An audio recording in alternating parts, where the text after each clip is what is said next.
Hey guys, welcome back to another how-to video. So in this one we're going to have a look at how you can use eShepherd to move your animals around in your property. So the recommended approach is to start off having your animals contained in one area, and then when they have exhausted that pasture, you simply extend their grazing area. So you're going to make it larger and allow the animals to move into that fresh pasture, and then you can use another virtual fence to close off behind them. And then you just repeat that process where you first extend your grazing area and then you close off behind them. So we'll show you a little animation of what that looks like when we speed things up, and then we'll get into the details of how you can set that up on your platform. All right, so let's have a look. We're going to start with our animals in one area. So you can see at the moment they're contained inside a virtual paddock that is currently active. And we're going to extend out the grazing area now to cover both the existing virtual paddock and the next allocation of pasture. So we're going to turn on that virtual paddock. Note that during this transition now we've got two virtual fences that are shown as being active, and as the system is sending the commands out to the neckbands, after some time you'll see the previous virtual paddock will turn off and the animals are now free to go into that new area that we've allocated to them. So they can move forward into that area as they're doing now. And now that they are in that new area, we can close off behind them by bringing the back fence in using another virtual paddock. So we're going to select the next virtual paddock in the series, right? That's this one here. And we can turn that one on, and that will bring the back fence in and will stop them from being able to go back into their previous area. And again, this transition will take some time, but you'll notice that the animals have never been without a virtual fence. They're always inside a virtual fence. And so we just continue repeating this process now, where we first extend the grazing area by making it bigger, and then we close off behind them, right? So here we go, we're turning that one on again. Just always note, right, initially you will see that there's two virtual fences that are on at the same time.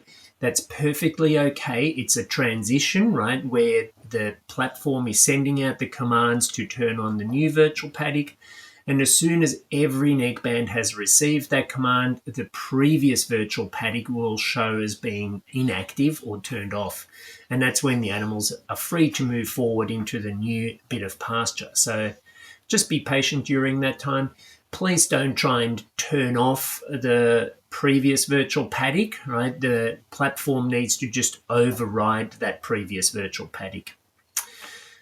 So that process just continues here in this sequence, right? We just continue turning on the next virtual fence.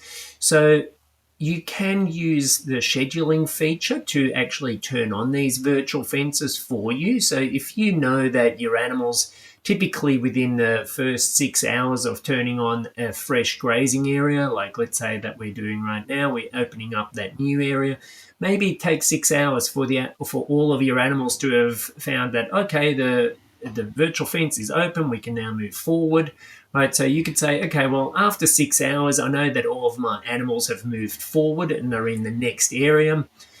So I can schedule the back fence to jump in behind them and push them forward, right? So that way you can leave the system to move your animals around, and that's perfectly okay.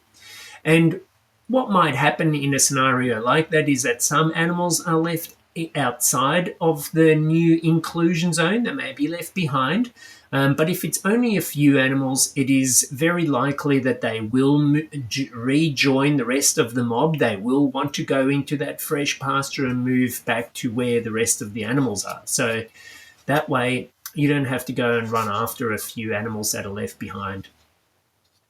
Of course, we can also use the return to paddock feature to help bring those animals that may be left in the exclusion zone, to help bring them back in to the rest of the mob. But that feature really, we'll explain the details of it in another video. but you shouldn't use that feature to try and move all of your animals from one virtual paddock and jump them forward into a new area, right? You don't want to do it that way.